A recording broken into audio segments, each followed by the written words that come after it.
Good morning, friends. I welcome all of you for this new innovative session. माझ्या सर्व विद्यार्थ्यांचं मी आजच्या एका या नवीन सेशनमध्ये मनपूर्वक आणि हार्दिक स्वागत करतो. मित्रांनो, आपण आत्तापर्यंतच्या व्हिडिओमध्ये ॲकॅडेमिक किंवा सिलेबस याच्या संदर्भामध्ये युनिट वाईज, लेसन वाईज आणि ॲक्टिव्हिटी सीटच्या पॅटर्नप्रमाणे सर्व लेसन्स बाय सिक्वेन्स घेतली. आपण आजपासनं एका नवीन विषयाला सुरुवात करतो आहे आणि मला तुम्हाला सांगायला आनंद वाटेल की हा विषय असा आहे की जो तुमचं लाईफ बदलून टाकणार आहे. तुमचं करिअर एक चांगल्या दिशेने नेणारा हा विषय आहे. तुमच्या आयुष्यामध्ये एक वेगळ्या ज्ञानाचा भर घालणारा हा विषय आहे. एक आत्मविश्वास निर्माण करणारा विषय आहे आणि तो आहे स्पोकन इंग्लिश.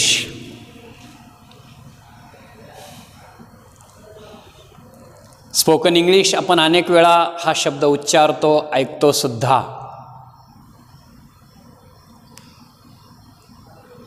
इंग्रजीतलं संभाषण किंवा इंग्रजी भाषेतून संवाद. मात्र त्याचा सराव आपण करत नाही आणि घरी बसून आपणाला या गोष्टीचा सराव करता यावा, आपणाला इंग्लिश चांगल्या पद्धतीनं बोलता यावं, याच्यासाठीचा हा उपक्रम आहे. इथं आपण कोणत्या वर्गात शिकतोय, कोणत्या वर्गात आपण आहोत याला काहीही महत्त्व नाही. कारण जेव्हा आपण 5वीत असतो, 8वीत असतो, 10वीत असतो, हे फक्त शैक्षणिक वर्ष आपण पास करत असतो आणि ॲकॅडेमिकचे किंवा वार्षिकचे गुण संपादन करत असतो.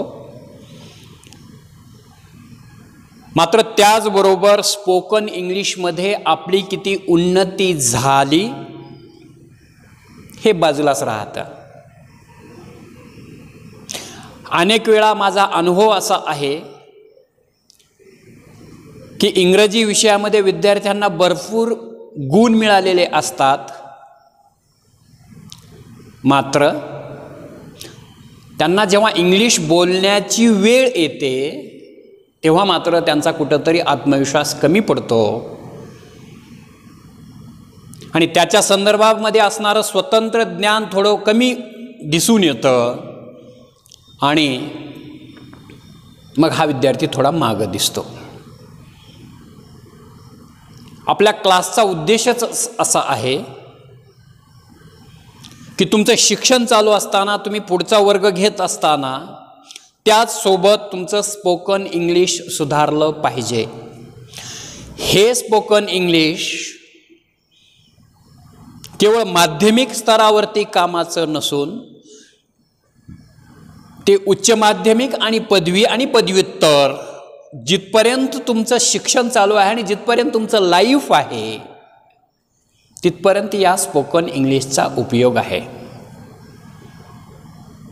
जसं जसं आता तुमचा वर्ग वरचा येत जाईल तसं तसं स्पोकन इंग्लिशची तुम्हाला जास्त गरज पडणार आहे.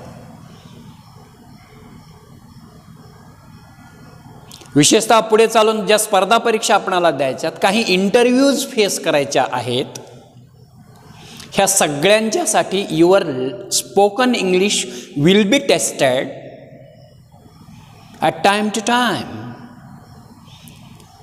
वेळोवेळी तुम्ही इंग्रजी कसं बोलता हे टेस्ट केलं जाणार आहे. इथून पुढे लक्षात ठेवा.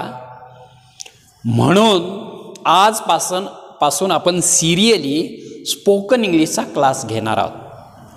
ठीक आहे. बघा,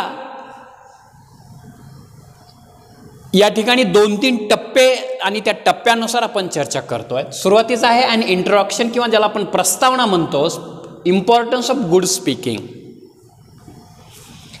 चांगलं बोलण्याचं महत्त्व.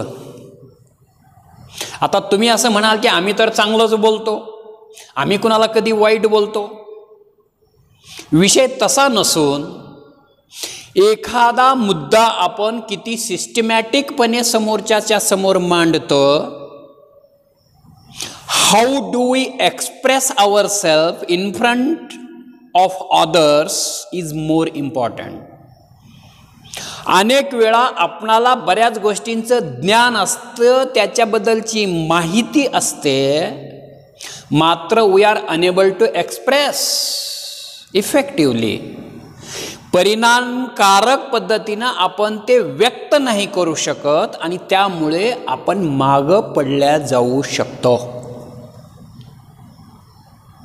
म्हणून मागं पडायचं नसेल तर आपलं स्पोकन चांगलं असलं पाहिजे,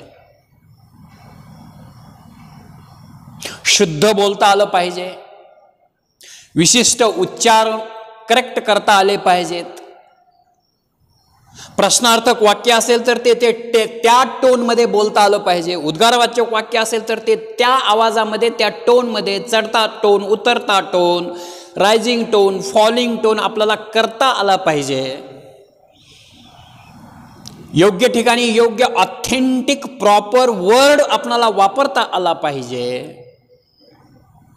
ह्या गोष्टी फार महत्त्वाच्या आहेत. आपल्याकडे असं म्हटलं जातं बघा, शब्दाचं तारी शब्दाचं मारी.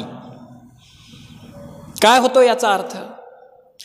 याचा अर्थ असा होतो की एखादा शब्द तुम्हाला तारतो आणि एखादा शब्द मात्र आपणाला मारू पण शकतो. शब्दात इतकी शक्ती ताकद आहे. मग मारणारा शब्द आपण टाळून तारणारे शब्द आपण आपल्या दैनंदिन स्पीकिंगमध्ये वापरण्याचं कौशल्य आत्मसात केलं पाहिजे. चांगलं कुणाला नको वाटतं? चांगलं सर्वांनाच हवं वाटतं. आपण पाहतो की काही विशिष्ट माणसांची भाषणं आपण तासनतास ऐकतो, त्यांची प्रवचनं ऐकतो, त्यांचं बोलणं ऐकतो, त्यांचं बोलणं आपल्याला ऐकावं वाटतं. शिकवणं काही जणांचं खूप आवडतं, ऐकावं वाटतं, आणि याच विरुद्ध काही लोकांचं मात्र आपल्याला ऐकावं तेवढं वाटत नाही. म्हणून उत्कृष्ट बोलण्याला खूप मोठं महत्त्व आहे. चार माणसात तो व्यक्ती उठून दिसतो. आपला प्रयत्न असा असणार आहे की आपल्या आता तुमच्यासह सगळ्यांचं आता आपणाला बोलणं सुधारायचे आजपासून. आणि हे बोलणं जेव्हा इंग्लिशमध्ये असणार आहे तेव्हा त्याला विशेष महत्त्व असणार आहे. आपण थोडा वेळाच्यासाठी आपल्या मातृभाषेतलं बोलणं थोडं बाजूला ठेवूया आणि आपला विषय आपण स्पोकन इंग्लिशकडे नेऊया. If you are fluent in speaking English, you will be considered as the best one, better one. तुमचं जर इंग्रजी बोलणं अस्खलितपणे असेल तर नक्कीच तुम्ही उठून दिसणार आहात. आता काही विद्यार्थी असं म्हणतील की हे कसं शक्य आहे, आम्हाला धड हे भाषेत बोलता येत नाही, त्या भाषेत. असे नकारार्थी विचार तुम्ही नका करू. मी असं आपणाला म्हणेन की English language is the easiest language in the world, तर ते माझं बोलणं चुकीचं नाही. इंग्रजी भाषा ही सर्वात सोपी भाषा आहे जगात. हे वाक्य तुम्ही पक्क लक्षात ठेवा. आणि ही भाषा जेव्हा सर्वात सोपी असते आणि जगात सर्वात इम्पॉर्टंट भाषा असते तेव्हा या प्रवाहातून स्वतःला दूर ठेवता येणार नाही. येणारा काळ हा इंग्रजी विषयाच्या संदर्भातला काळ असल्या कारणानं आपली इच्छा असो अथवा नसो तुम्हाला इंग्रजीचं महत्त्व नाकारता येणार नाही. English language is the easiest language in the world and English language is the most important language in the world. आता ही एवढी महत्वाची भाषा कशामुळे आहे याचे काही पॉइंट्स आपण इथे लिहिलेले आहेत. Why English language is most important. It is a official language.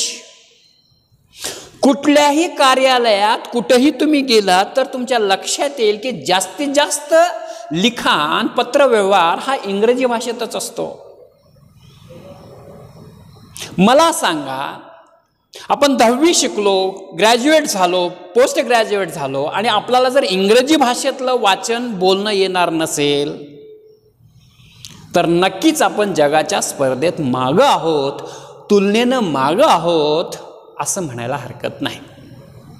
It is a official language. जेवढे म्हणून कार्यालयाच्या गोष्टी होतात त्या इंग्रजीतनं होतात. So speaking English, learning English is the most important. कार्यालयाचा कागद कुणाला वाचायला नको आहे? जेव्हा आपण शिकतो तेव्हा समाजातल्या, आपल्या परिवारातल्या लोकांची अपेक्षा आपल्याकडनं वाढलेली असते. त्यांना असं वाटतं की कार्यालयाचा कागद यांनी वाचून दाखवावा. आणि आपण जर असं म्हणणार असू की मला नाही बोलतायत, नाही वाचतायत, तर नक्कीच आपण विचार करण्यासारखी गोष्ट आहे. ऑफिशियल लँग्वेज म्हणत असताना कार्यालयामध्ये जेव्हा तुम्ही इंग्लिश बोलता, it makes an extra benefit for you. Your speaking looks impressive. तुमचं बोलणं इम्प्रेसिव्ह दिसतं. म्हणून English language is most important to learn. It is a computer language. इंग्रजी भाषा ही संगणकाची भाषा आहे, याच्यामध्ये दुमत असण्याचं कारण नाही. आणि हा काळ इंग्रजी भाषा कम्प्युटरचा असल्या कारणानं आपण इंग्रजीला दूर नाही ठेवू शकत. Okay, if you want to learn computer, if you want to be with the internet, e learning, you should learn English. तुम्हाला इंग्रजी शिकावी लागेल, इंग्रजी बोलावी लागेल. It is a computer language. Next one, it is an international language. मातृभाषेतलं शिक्षण हे आपल्या राज्यापुरतं मर्यादित राहतं. मात्र जेव्हा तुम्हाला राज्याच्या बाहेर जाण्याची वेळ येते किंवा देशाच्या बाहेर जाण्याची वेळ येते, when you are willing to go abroad और at the international level, English is must for you. परदेशात तुम्हाला जायचं असेल तर तुम्हाला इंग्रजी भाषा आलीच पाहिजे, याला दुमत असण्याचं कारण नाही. एकीकडे आपल्याला परदेशात शिक्षण शिकावं असं वाटतं, परदेशामध्ये नोकरी हवी अशी वाटते, आणि दुसरीकडे जर आपली इंग्रजी वीक असेल स्पोकनची, तर हे कसं शक्य होईल? म्हणून मित्रांनो, मी तुम्हाला सांगतो, शिक्षणाची दारं तुमच्यासाठी जगातली दारं खुलली आहेत. ती शिक्षणाची दारं आणि ते शिक्षण घेण्यासाठी आपण स्वतःला पात्र करणं आवश्यक आहे. आणि हे तेव्हा पात्र होऊ शकतं जेव्हा आपली स्पोकन इंग्लिश चांगली असेल. म्हणून या कोर्सच्या दरम्यान, स्पोकन इंग्लिशच्या कोर्समध्ये तुम्हाला आंतरराष्ट्रीय भाषा जी इंग्रजी भाषा आहे ती शिकवली जाणार आहे आणि ते तुम्ही शिकायचे आहे. Next one, it is a commercial language. It is a language of business or the commerce. आयात निर्यात राष्ट्रीय आंतरराष्ट्रीय स्तरावरती इंग्रजी भाषेमधूनच हे सगळे व्यवहार होत असतात. म्हणून तुम्हाला इंग्रजी भाषा स्पीकिंग करणं, समजून घेणं अत्यंत आवश्यक आहे. अन्यथा आपली राष्ट्रीय आंतरराष्ट्रीय स्तरावरती फसवणूक सुद्धा होऊ शकते. माझं बोलणं नीट समजून घ्या.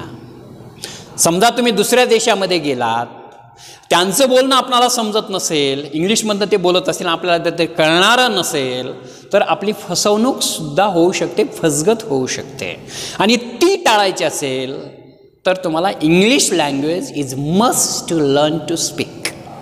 Okay, it is a literature language और it is the language of knowledge. जगामधलं ज्ञानाचं जेवढं म्हणून भांडार आहे, ट्रेजर आहे, जेवढी ज्ञानाची संपत्ती आहे ही सगळी इंग्रजी भाषेत आहे. आणि तुम्हाला जर इंटरनॅशनल लेवलचं नॉलेज प्राप्त करायचं असेल तर तुम्हाला इंग्रजी शिकल्याशिवाय पर्याय नाही. ज्ञानाचा कोश आपल्याला वाढवायचा असेल, ज्ञानाच्या मर्यादा वाढवायच्या असेल, English language is must. And the next one, it is a scientific language. Medical science असेल, केमिकल सायन्स असेल, फिजिकल सायन्स असेल, सगळे हिस्ट्री, जिओग्राफी, ज्युडिशियल वर्ड्स, हे सगळे शास्त्र, ज्ञानाचे शास्त्र, भौतिकशास्त्र, रसायनशास्त्र, जीवशास्त्र हे इंग्रजी भाषेतून जागतिक स्तरावरती शिकवली जातात. आणि हे शिकण्यासाठी तुम्हाला इंग्लिश लँग्वेज आलीच पाहिजे आणि ती समजली पाहिजे, ती तुम्हाला बोलता आली पाहिजे. लक्षात आलं मी काय बोललो ते? तर मित्र हो, अशा रीतीनं आजच्या तासिकेमध्ये नीट समजून घ्या. मी तुम्हाला अत्यंत कळवळीनं सांगतोय, इंग्रजी भाषा ही आपल्या जीवनाचा अविभाज्य घटक झालीच पाहिजे, हे ध्यानात घ्या. इंग्रजी भाषा अत्यंत सोपी आहे बोलायला, हे ध्यानात घ्या. आणि येणाऱ्या या कोर्समध्ये दररोज एक गोष्ट तुम्हाला शिकवली जाईल, त्याच्यामध्ये English language, speaking English language perfect करणार आहोत, हे पण लक्षात असू द्या. त्याच्याबद्दलचा विचार सकारात्मक ठेवा. एवढंच या निमित्तानं मी तुम्हाला सांगतो आणि आजच्या या प्रस्तावनेच्या या तासिकेला मी विराम देतो. इथंच थांबतो. थँक्यू.